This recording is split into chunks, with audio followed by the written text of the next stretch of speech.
ഒരുപാട് ആളുകളുടെ ഒരു ഡൗട്ടാണ് ആഴ്ചയിൽ എത്ര വീഡിയോ ചെയ്യണം, അല്ലെങ്കിൽ ആഴ്ചയിൽ ഒരു വീഡിയോ ചെയ്താൽ മതിയോ എന്നുള്ളത്. നമ്മളിന്ന് നോക്കുന്നത് ആ ഒരു ചോദ്യത്തിനുള്ള ഉത്തരവും, കൂടാതെ നമ്മളൊരു ചാനൽ ഡൗൺ ആയാൽ നമുക്ക് എങ്ങനെ അത് ലിഫ്റ്റ് ചെയ്ത് കൊണ്ടുവരാം, അല്ലെങ്കിൽ അതിനെ എങ്ങനെ വീണ്ടും പഴയ പോലെ കൊണ്ടുവരാം എന്നുള്ളതാണ് ഇന്ന് നോക്കുന്നത്. ഈ കാര്യം നമുക്ക് ഒരു ഉദാഹരണത്തിലൂടെ നോക്കാം. ഉദാഹരണത്തിലൂടെ പറയുമ്പോഴാണ് നിങ്ങൾക്ക് പലപ്പോഴും കൃത്യമായിട്ട് ബ്രെയിനിൽ അത് സ്റ്റോർ ആവുക, അല്ലെങ്കിൽ ഇത് ഓർമ്മയുണ്ടാവുക. അപ്പോൾ ഇന്നത്തെ ഉദാഹരണം എന്ന് പറഞ്ഞാൽ 2 പേരുടെ കഥയാണ്, രാജുവും രാമുവും. നമുക്ക് എളുപ്പത്തിന് വേണ്ടി പേര് അങ്ങനെ ഇട്ടതാണ്, രാജുവും രാമുവും.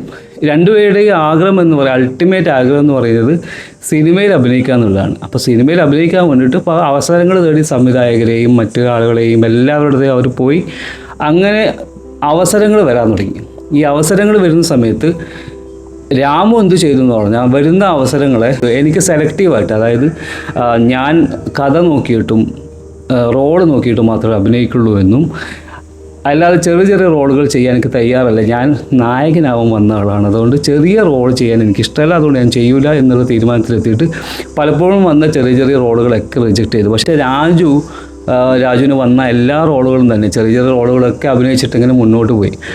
പോകെ എന്തെന്ന് പറഞ്ഞാൽ ഈ രാജുവിനെ ആളുകൾ അറിഞ്ഞു തുടങ്ങി. പക്ഷേ രാമു അവിടെ വാശി പിടിച്ച് നിന്നതുകൊണ്ട് രാമുവിനൊട്ടും ആർക്കും അറിയില്ല. പിന്നെ അവസരങ്ങൾ, കാരണം വളരെ സെലക്റ്റീവായിട്ട് അഭിനയിക്കുള്ളൂ, സ്ക്രിപ്റ്റ് നോക്കിയിട്ട് അഭിനയിക്കുള്ളൂ എന്നൊക്കെ പറഞ്ഞ് സംവിധായകർക്ക് വലിയ താല്പര്യമൊന്നുമില്ല. കാരണം പുതിയതായിട്ടുള്ള ആളാണ്, അവനെ അഭിനയിക്കാൻ അറിയോ ഇല്ലോ എന്ന് പോലും അവർക്ക് അറിയില്ല. അപ്പോൾ അവർ സ്വാഭാവികമായിട്ട് അവനെ റിജക്റ്റ് ചെയ്തിട്ട് രാജുവിനെ മാത്രം ഇതിൽ കൊണ്ടുവന്നു. രാജു കൂടുതൽ ആളുകൾക്ക് അറിയപ്പെട്ടു. പിന്നീട് എന്ത് ചെയ്യുന്നു പറഞ്ഞാൽ, രാജു 1-2 സിനിമയിൽ അഭിനയിച്ചപ്പോൾ ആ ഒരു അഭിനയം ആളുകൾ ഇഷ്ടപ്പെടുകയും രാജു ഭയങ്കര സംസാര വിഷയമായി. പിന്നീട് കുറച്ച് സിനിമകൾ കഴിഞ്ഞപ്പോഴേക്കും ആളൊരു ഉദ്ദേശിച്ച പോലെ ഒരു നായകൻ്റെ ലെവലിലേക്ക് എത്തി. അപ്പോൾ ഈ ഒരു സ്റ്റോറിയാണ് നമ്മൾ ഇന്നത്തെ ഒരു ടോപ്പിക്കിനെ പറയാൻ വേണ്ടി നമ്മൾ ഉദാഹരണമായിട്ട് എടുക്കുന്നത്. ഇതിലെന്താണ് 2 പേർക്ക് സംഭവിച്ചത്, ഈ കാര്യവുമായിട്ട് എന്താണ് നമ്മുടെ യൂട്യൂബിന് ബന്ധം, അതായിരിക്കും നിങ്ങൾ ആലോചിക്കുന്നുണ്ടാവുക. ഇതിൽ യൂട്യൂബായിട്ട് ബന്ധം എന്ന് പറഞ്ഞാൽ, ഞാൻ നേരത്തെ ഈ കഥയിൽ പറഞ്ഞ പോലെ ഇതുപോലെയാണ് യൂട്യൂബ് ചാനൽ.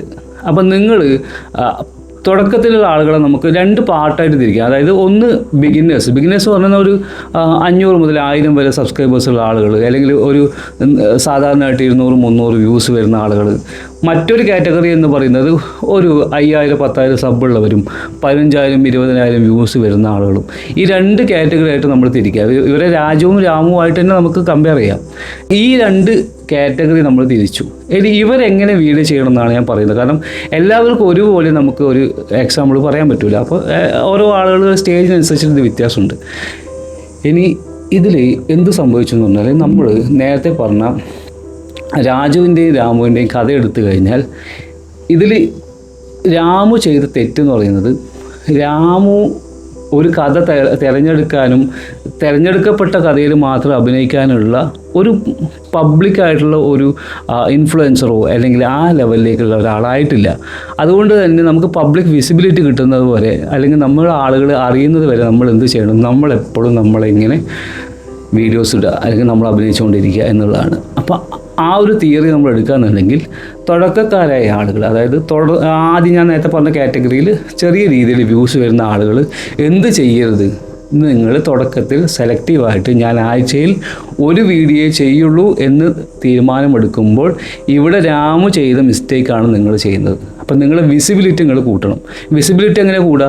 വിസിബിലിറ്റി കൂടണമെന്നുണ്ടെങ്കിൽ വീഡിയോസിൻ്റെ എണ്ണം കൂടണം. അപ്പോൾ വീഡിയോസിൻ്റെ എണ്ണം കൂടുക വെച്ചാൽ ആദ്യത്തെ 3 മാസം നിങ്ങൾ കൃത്യമായിട്ട് എന്ത് ചെയ്യണം, വീഡിയോസ് ഡെൻസിറ്റി കൂട്ടണം, വീഡിയോൻ്റെ അളവ് കൂട്ടണം. ക്വാളിറ്റി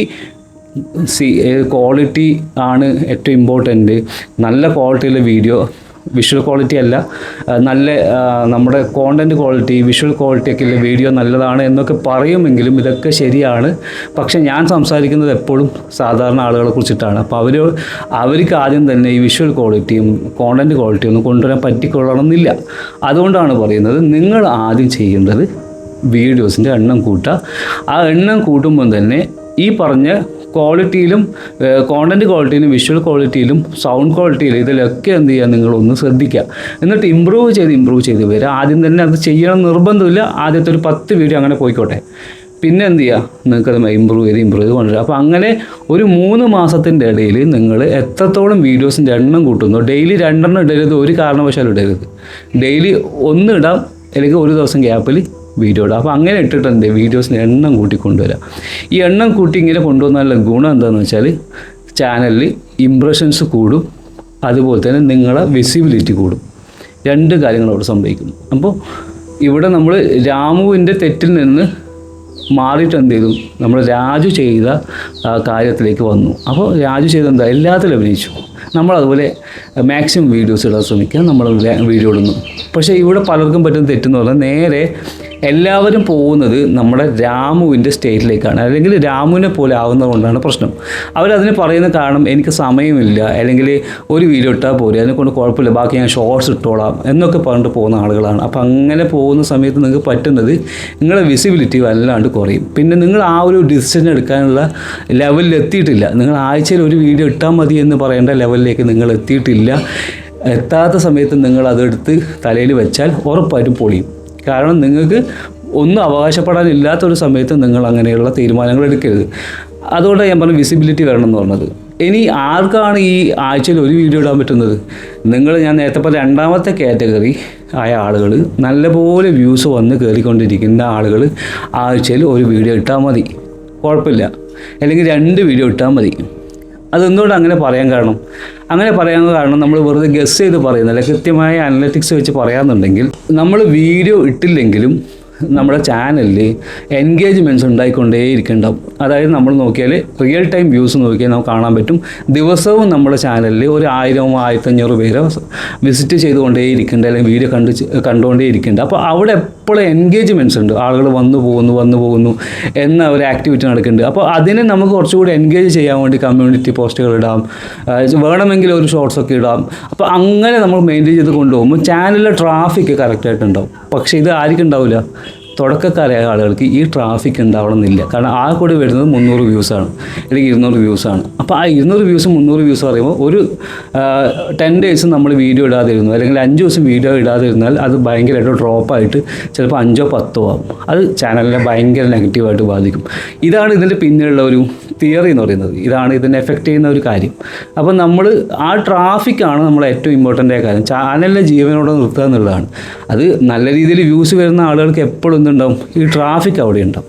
അതുകൊണ്ട് വലിയ സീൻ. ഇപ്പോൾ കരിക്ക് പോലെയുള്ളവരൊക്കെ മാസത്തിലൊരിക്കൽ, അല്ലെങ്കിൽ 2 മാസത്തിലൊരിക്കലൊക്കെ വീഡിയോ ഇടുന്നത്. എന്നാലും വീഡിയോ ഇട്ട് കഴിഞ്ഞിട്ട് നെക്സ്റ്റ് ഹവേഴ്സിനുള്ളിൽ തന്നെ അവർക്ക് ലക്ഷങ്ങൾ അടിക്കുന്നുണ്ട്. അതെന്തുകൊണ്ടാണെന്ന് വെച്ചാൽ ഇതുകൊണ്ടാണ്, ഒന്ന് ട്രാഫിക് കൊണ്ടും ഒന്ന് അവരുടെ ഇൻഫ്ലുവൻസ് കൊണ്ടാണ്. അപ്പോൾ ഈ സാധനങ്ങളൊക്കെ കൂടി വന്നാൽ നമ്മൾ നായകനായാൽ മാത്രമേ നമുക്ക് എന്ത് ചെയ്യാൻ പറ്റുള്ളൂ, ഇങ്ങനെയുള്ള തീരുമാനം എടുക്കാൻ പറ്റുള്ളൂ. വലിയ സൂപ്പർ സ്റ്റാർ ആവണമെന്നൊന്നുമില്ല, ആളുകൾ തിരിച്ചറിയുന്ന ഒരാളായി മാറിയാൽ മതി. ഇപ്പോൾ എൻ്റെ ചാനലിൽ പ്രശ്നം എന്താ വെച്ചാൽ, ഞാനും എന്ത് ചെയ്യും, ചില സമയത്ത് എനിക്ക് സമയമില്ലാത്തപ്പോൾ വീഡിയോ ഡിലേ ആവും. അതെനിക്ക് ബാധിക്കുന്നുണ്ട്. അത് നല്ലപോലെ ഡിലേ ആവരുത്. നിങ്ങൾ ചോദിക്കുക ആഴ്ചയിൽ എത്ര വീഡിയോ ഇടണം എന്നുള്ളത്. അപ്പോൾ ആഴ്ചയിൽ ഒരു വീഡിയോ ഇട്ടാലും മതി, പക്ഷേ 2 എണ്ണമാണ് ഏറ്റവും നല്ലത്. അതുപോലെ ബിഗിനേഴ്സായ ആളുകൾ 3 എണ്ണോ 4 എണ്ണോ ഒക്കെ ഇടുക, അല്ലെങ്കിൽ ഡെയിലി ഇടാൻ പറ്റുമെങ്കിൽ നിങ്ങൾ ഡെയിലി ഇടുക. പക്ഷേ ഡെയിലി ഇടുക കുറച്ച് ടാസ്ക് ആയതുകൊണ്ട് പിന്നെ നിങ്ങൾക്ക് ഫോളോ ചെയ്യാൻ പറ്റിക്കൊള്ളണമെന്നില്ല. അപ്പോൾ ഓരോ ദിവസം ഇടയിൽ ഇട്ടാൽ മതി.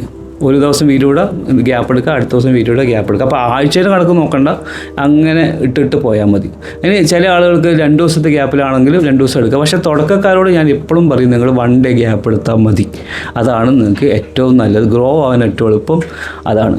ഇനി ലാസ്റ്റ് പറഞ്ഞൊരു കാര്യം, എങ്ങനെയാണ് ഡെഡായ ചാനൽ, അല്ലെങ്കിൽ നമുക്ക് തീരെ വ്യൂസ് വരുന്നില്ല എന്നുള്ള ചാനൽ നമ്മൾ എങ്ങനെയാണ് പൊക്കിക്കൊണ്ടുവരിക? അങ്ങനെ ചെയ്യണമെങ്കിൽ ഒറ്റ കാര്യം ചെയ്താൽ മതി. നിങ്ങൾ അങ്ങനെ ഡൗൺ ആയി എന്ന് കാണുന്നുണ്ടെങ്കിൽ നിങ്ങൾ ഇംപ്രഷൻസ് കയറി നോക്കുക. നമ്മൾ YT സ്റ്റുഡിയോയിൽ കയറി ഇംപ്രഷൻസ് കാണാൻ പറ്റും. അപ്പോൾ ഇംപ്രഷൻസ് നോക്കിയിട്ട് എത്ര ഇംപ്രഷൻസ് ആണ് വരുന്നത്, വളരെ കുറവ് ഇംപ്രഷൻസ് ആണ് നിങ്ങൾ ചെയ്യേണ്ടത്. നിങ്ങൾ ഡെയിലി വീഡിയോ ഇടുക, എല്ലാ ദിവസവും വീഡിയോ ഇടുക, അതിനായിട്ട് മെനക്കെട്ട് ഇറങ്ങുക. അപ്പോൾ നിങ്ങൾ ചോദിക്കുക, എനിക്ക് സമയമില്ലാത്തപ്പോൾ ഞാൻ എങ്ങനെയാണ് ഡെയിലി വീഡിയോ ഇടുക? അപ്പോൾ നിങ്ങൾ എന്ത് ചെയ്താൽ മതി, എന്തായാലും ചാനൽ ഇത്രയും ദിവസം ഡൗൺ ആയി, അത് ഇങ്ങനെ ഡൗൺ ആയിട്ട് കിടക്കുകയാണ്. അപ്പോൾ നിങ്ങൾ ചെയ്യേണ്ടത്, ചാനൽ അവിടെ ഡൗൺ ആയിട്ട് ഉണ്ടായിക്കോട്ടെ, ഒരു 10 ഡേയ്സ് കൂടി നിങ്ങൾ ശ്രമിക്കുക.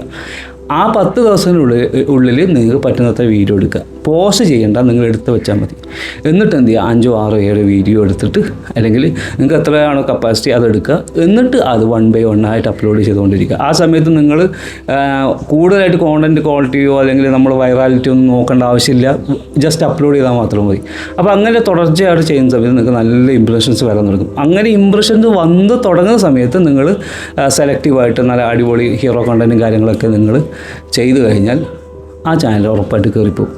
എന്നിട്ടും കയറുന്നില്ലെങ്കിൽ നിങ്ങൾ ചാനൽ മതിയാക്കിയിട്ട് വേറെ തുടങ്ങിക്കോ, അതാണ് നല്ലത്. കാരണം പിന്നെ അതിന് ജീവിക്കാനുള്ള ഒരു ഇതില്ല, എന്താ പറയുക, ചാൻസ് ഇല്ല. അപ്പോൾ പിന്നെ നിങ്ങൾ അതിൽ വെറുതെ സമയം കളഞ്ഞിട്ട് കാര്യമില്ല. പുതിയ ചാനലുകൾ തുടങ്ങിയാൽ യൂട്യൂബ് പെട്ടെന്ന് തന്നെ നല്ല രീതിയിൽ സപ്പോർട്ട് ചെയ്യുന്നുണ്ട്. അപ്പോൾ അതാണ് കൂടുതൽ നല്ലത്. ചില ആളുകൾ പറയും ഞാൻ 4 വർഷം മുമ്പേ തുടങ്ങിയ ചാനലാണ്, പിന്നെ അതിപ്പം വീഡിയോ ഇടണം, ഇടയ്ക്ക് കുറേ വെച്ച് നിർത്തി എന്നൊക്കെ പറയും. പക്ഷേ അതിലൊന്നും കാര്യമില്ല. കാരണം നിങ്ങൾ 4 വർഷം മുമ്പ് തുടങ്ങിയ ചാനലൊക്കെ നിർത്തി തുടങ്ങി. അപ്പോൾ നിങ്ങളൊരു സീരിയസ് അല്ല, അല്ലെങ്കിൽ ഇതിനോടൊരു വലിയ ആത്മാർത്ഥതയൊന്നും ഇല്ലയെന്ന് യൂട്യൂബിന് മനസ്സിലാവും. അതുകൊണ്ട് പിന്നെ യൂട്യൂബ് പോലും മൈൻഡ് ചെയ്യില്ല അങ്ങനെയുള്ള ചാനൽ. അപ്പോൾ അങ്ങനെയുള്ള ചാനലുള്ളവർ ചെയ്യേണ്ടത്, നിങ്ങൾ ആദ്യം ഇത് പറഞ്ഞ പോലെ കുറച്ച് വീഡിയോ ഇട്ട് നോക്കുക, ഒരനക്കവും ഇല്ലെങ്കിൽ കംപ്ലീറ്റ് നിർത്തുക, പുതിയ ചാനലിലോടുക. അതാണ് ഏറ്റവും നല്ലത്. അപ്പോൾ ഇതാണ് ഇന്നത്തെ ടോപ്പിക്ക്. കുറേ ആളുകൾ ഡൗട്ട് ചോദിച്ചുകൊണ്ടാണ് ഇത് പറഞ്ഞത്. നിങ്ങൾക്ക് ടോപ്പിക്ക് ഇഷ്ടപ്പെടുന്നതായിരിക്കുന്നു. എന്തായാലും നിങ്ങളെ അഭിപ്രായങ്ങൾ കമൻറ്റ് ചെയ്യാൻ മറക്കണ്ട. സബ് ചെയ്യാത്ത കുറേ ആളുകളുണ്ട്. നിങ്ങൾ സബ് ചെയ്തു വെച്ചാൽ ഇതുപോലെ വീഡിയോസ് ഇനിയും വരുമ്പോൾ പെട്ടെന്ന് കാണാം. ഓക്കെ, അപ്പോൾ നമുക്ക് മറ്റൊരു വീഡിയോ